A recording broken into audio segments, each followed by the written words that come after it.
स्वागत। आज हम एक दिलचस्प किताब पर बात कर रहे हैं, बल्कि उसकी एक हिंदी समीक्षा पर। किताब है आयन रीड की I am thinking of ending things. जी। ये 2016 में आई थी और इसे मनोवैज्ञानिक थ्रिलर और हॉरर की श्रेणी में रखते हैं। बिल्कुल। और ये समीक्षा जो है उसे पढ़कर एक बात तो साफ लगती है कि ऊपरी तौर पर ये शायद एक रिश्ते की कहानी लगे। एक लड़की है अपने बॉयफ्रेंड से रिश्ता तोड़ने का सोच रही है, लेकिन इसकी परतें कहीं ज्यादा गहरी हैं। अच्छा। हाँ, ये पहचान, यादें कितनी सच हैं, अकेलापन और यहाँ तक कि मानसिक अस्थिरता जैसे गंभीर सवालों को छूती है। हाँ, समीक्षा पढ़कर ये बिल्कुल साफ लगता है कि ये कोई सीधी सादी कहानी तो नहीं है। ये दिमाग को उलझाने वाली यात्रा है, थोड़ी बेचैन करने वाली भी। सही कहा। तो चलिए आज इसी समीक्षा के जरिए देखते हैं कि इस किताब में ऐसा क्या है जो इसे इतना यादगार बनाता है, या शायद कुछ लोगों के लिए थोड़ा परेशान करने वाला भी। हाँ, कोशिश करते हैं समझने की कि समीक्षा के हिसाब से किताब का असल मकसद क्या है और इसे पढ़ने का अनुभव कैसा रहता है। ठीक है, तो समीक्षा के मुताबिक कहानी शुरू कहाँ से होती है? तो शुरुआत होती है कार यात्रा से। कहानी एक अनाम महिला है, उसके नजरिए से चलती है। वो अपने बॉयफ्रेंड जेक के साथ है। बर्फीली रात है और वो गाड़ी से उसके माँ बाप के घर जा रहे हैं। यहाँ तक तो सब ठीक लगता है, लेकिन यहीं पर वो खास बात है ना, उसके दिमाग में कुछ और ही चल रहा है। हाँ बिल्कुल। उसके दिमाग में लगातार एक ही लाइन घूम रही है, मुझे लगता है ये रिश्ता खत्म कर देना चाहिए। मतलब आई am thinking of ending things. और ये लाइन बार बार आती है, समीक्षा बताती है। हाँ, ये पूरी किताब में गूंजती रहती है और एक अजीब सा तनाव बनाती है। ये सिर्फ एक ख्याल नहीं रहता, ये कहानी का एक हिस्सा बन जाता है। और यहीं से वो असहजता शुरू होती है जिसका जिक्र समीक्षा में है। कार में जो बातें हो रही हैं वो भी थोड़ी बिखरी हुई सी लगती हैं। अच्छा। फिर जब वो जेक के माता पिता के फार्म हाउस पहुंचते हैं तो चीजें और भी अजीब होने लगती हैं। जैसे कि क्या अजीब होता है? मतलब घर का माहौल, माँ बाप का बर्ताव, उनकी बातें। समीक्षा के अनुसार यहां तक कि उनकी उम्र भी बदलती हुई सी लगती है। सब कुछ बहुत अस्थिर, बहुत अनिश्चित सा लगता है। यानी ऐसा कि वक्त और शायद यादें दोनों ही गड़बड़ा रही हों। हाँ, कुछ ऐसा ही। और समीक्षा यही इशारा करती है कि ये सिर्फ बाहरी घटना नहीं है। हो सकता है ये उस महिला किरदार के अंदर जो चल रहा है, उसकी उथल-पुथल, उसका ही अक्स हो। तो कहानी सिर्फ रिश्ते के टूटने के बारे में नहीं है, ये पहचान के बारे में ज्यादा है। बिल्कुल, पहचान का धुंधलाना या टूटना। समीक्षा यही कहती है, बाहरी दुनिया जितनी अजीब लग रही है, उतनी ही या शायद उससे भी ज्यादा उथल-पुथल किरदार के मन में है। और समीक्षा इस बात पर बहुत जोर देती है कि किताब के अंत में एक ऐसा मोड़ आता है, एक ट्विस्ट। हाँ। जो पाठक ने अब तक जो भी समझा है, जो महसूस किया है, उसे पूरी तरह से पलट देता है। अच्छा, वो ट्विस्ट जो पूरी कहानी को एक नए नजरिए से देखने पर मजबूर कर दे। ये तो सुनने में काफी दिलचस्प है। हाँ, और समीक्षा इसे किताब का एक बहुत मजबूत पहलू मानती है। ये सिर्फ चौंकाता नहीं है, बल्कि पाठक को वापस जाकर पूरी कहानी के छोटे छोटे इशारों को, संकेतों को फिर से समझने पर मजबूर करता है। हाँ, वो वाली फीलिंग के ओ तो ये सब इसलिए हो रहा था। एग्जैक्टली, वैसी ही किताबों में से है ये। ये तो हुई कहानी की बनावट और उसके रहस्य की बात। अब जरा उन गहराइयों में उतरते हैं, वो मुख्य विषय या थीम्स जिनकी बात समीक्षा करती है।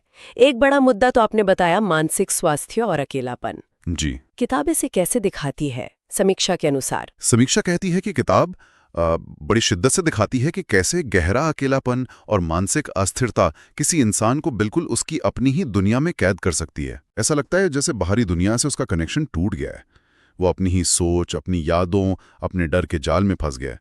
ये सिर्फ उदासी नहीं, बल्कि एक तरह का अलगाव है। यहाँ असलियत की पकड़ ढीली पड़ने लगती है। बिल्कुल, शायद किरदार की अंदरूनी कश्मकश और वो जो बाहर अजीब घट रहा है, वो इसी का नतीजा है। और ये अकेलापन मुझे लगता है सीधे दूसरे थीम से जुड़ता है, रिश्तों में असुरक्षा। हाँ बिल्कुल। टाइटल से ही लगता है कि रिश्ते के खत्म होने की कहानी है, लेकिन समीक्षा कहती है कि ये उससे ज्यादा है।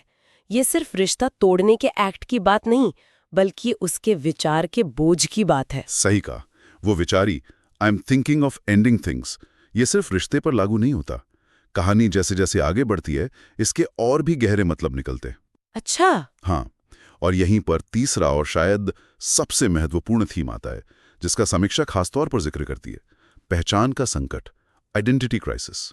पहचान का संकट, इसका क्या मतलब है यहाँ? समीक्षा क्या कहती है? मतलब ये कि कहानी आगे बढ़ते बढ़ते ये सवाल उठा देती है कि कौन क्या है।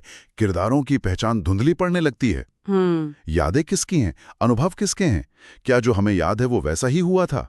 समीक्षा यही इशारा करती है कि ये पहचान और यादों का जो घालमेल है वही कहानी के ट्विस्ट की और उसके असली मतलब की चाबी है। ये तो काफी असहज करने वाला सवाल है कि हमारी अपनी पहचान कितनी स्थिर है। हाँ बिल्कुल, पाठक को ये सोचने पर मजबूर करती है किताब। तो ये तीनों थीम्स, अकेलापन, रिश्ते की असुरक्षा और पहचान का संकट, ये मिलकर वो माहौल बनाते हैं जिसे समीक्षा मनोवैज्ञानिक डर कह रही है। जी। ये साफ किया गया है समीक्षा में कि ये कोई टिपिकल हॉरर कहानी नहीं है जिसमें भूत प्रेत हों या वैसा कुछ। नहीं, बिल्कुल नहीं। ये डर इंसान के दिमाग की गहराइयों से निकलता है। अनिश्चितता का डर, खुद पर से भरोसा उठ जाने का डर, अपनी यादों पर शक करने का डर।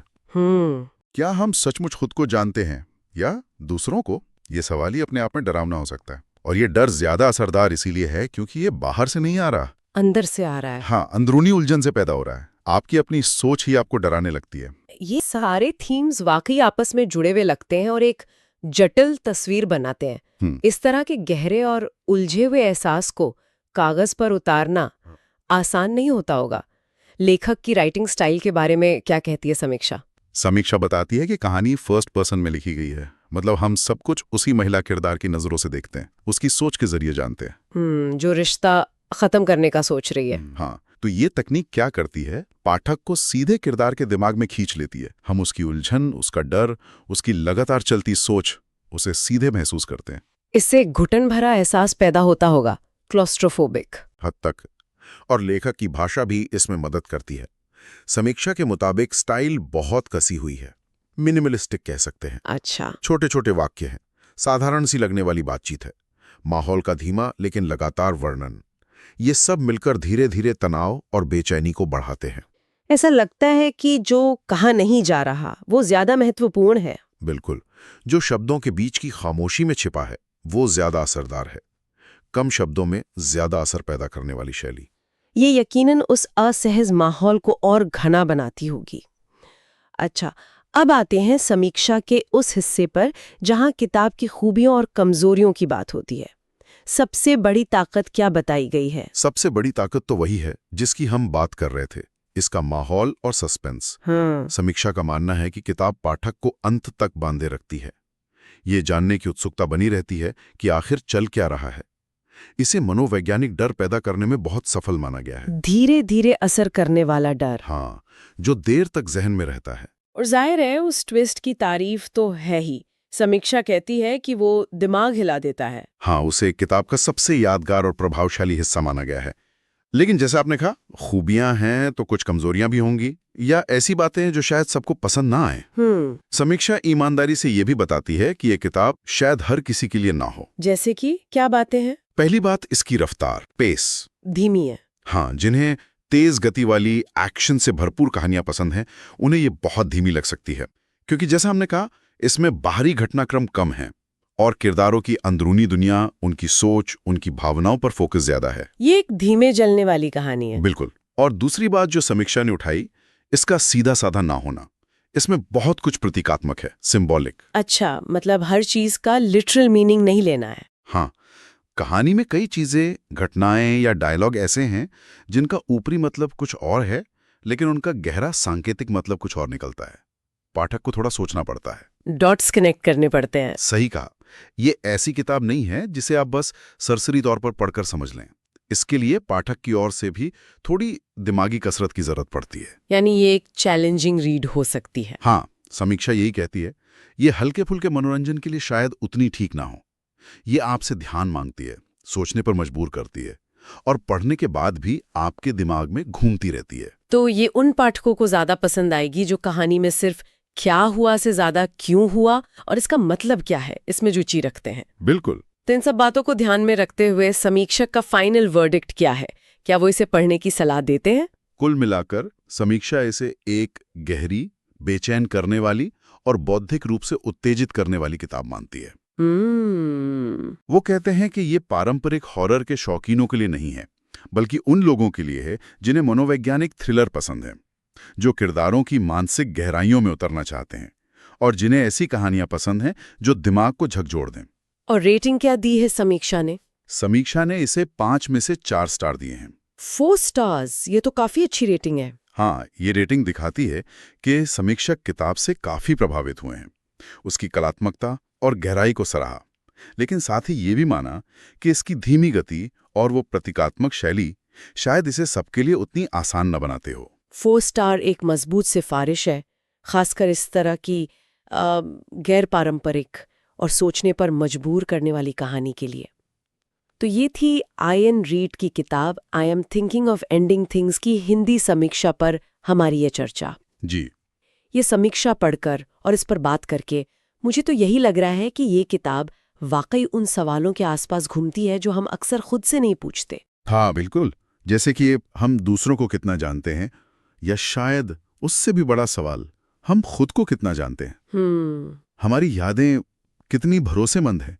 क्या वो अतीत का एकदम सही रिकॉर्ड हैं, या हमारे डर, हमारी इच्छाएं, हमारी असुरक्षाएं उन्हें लगातार बदलती रहती हैं? ये बहुत गहरा सवाल है। क्या हमारी पहचान उतनी ही पक्की है जितना हम मानते हैं, या वो भी समय के साथ, हालात के साथ बदलती रहती है, धुंधराती रहती है? बिल्कुल। और समीक्षा के अनुसार ये किताब इन सवालों के आसान जवाब नहीं देती, पर यह सवाल पाठक के मन में जरूर छोड़ जाती है। और शायद यही इसकी सबसे बड़ी खूबी है। हाँ, कह सकते हैं। ये हमें सोचने पर मजबूर करती है कि वास्तविकता, यादें और हमारी अपनी पहचान, इनके बीच की रेखा कितनी पतली और कितनी नाजुक हो सकती है। सुनने वालों के लिए ये सोचने का एक अच्छा बिंदु हो सकता है कि क्या हमारे अनुभव और हमारी यादें ही हमें बनाते हैं, और अगर उन पर ही पूरी तरह भरोसा नहीं किया जा सकता तो फिर हम क्या हैं?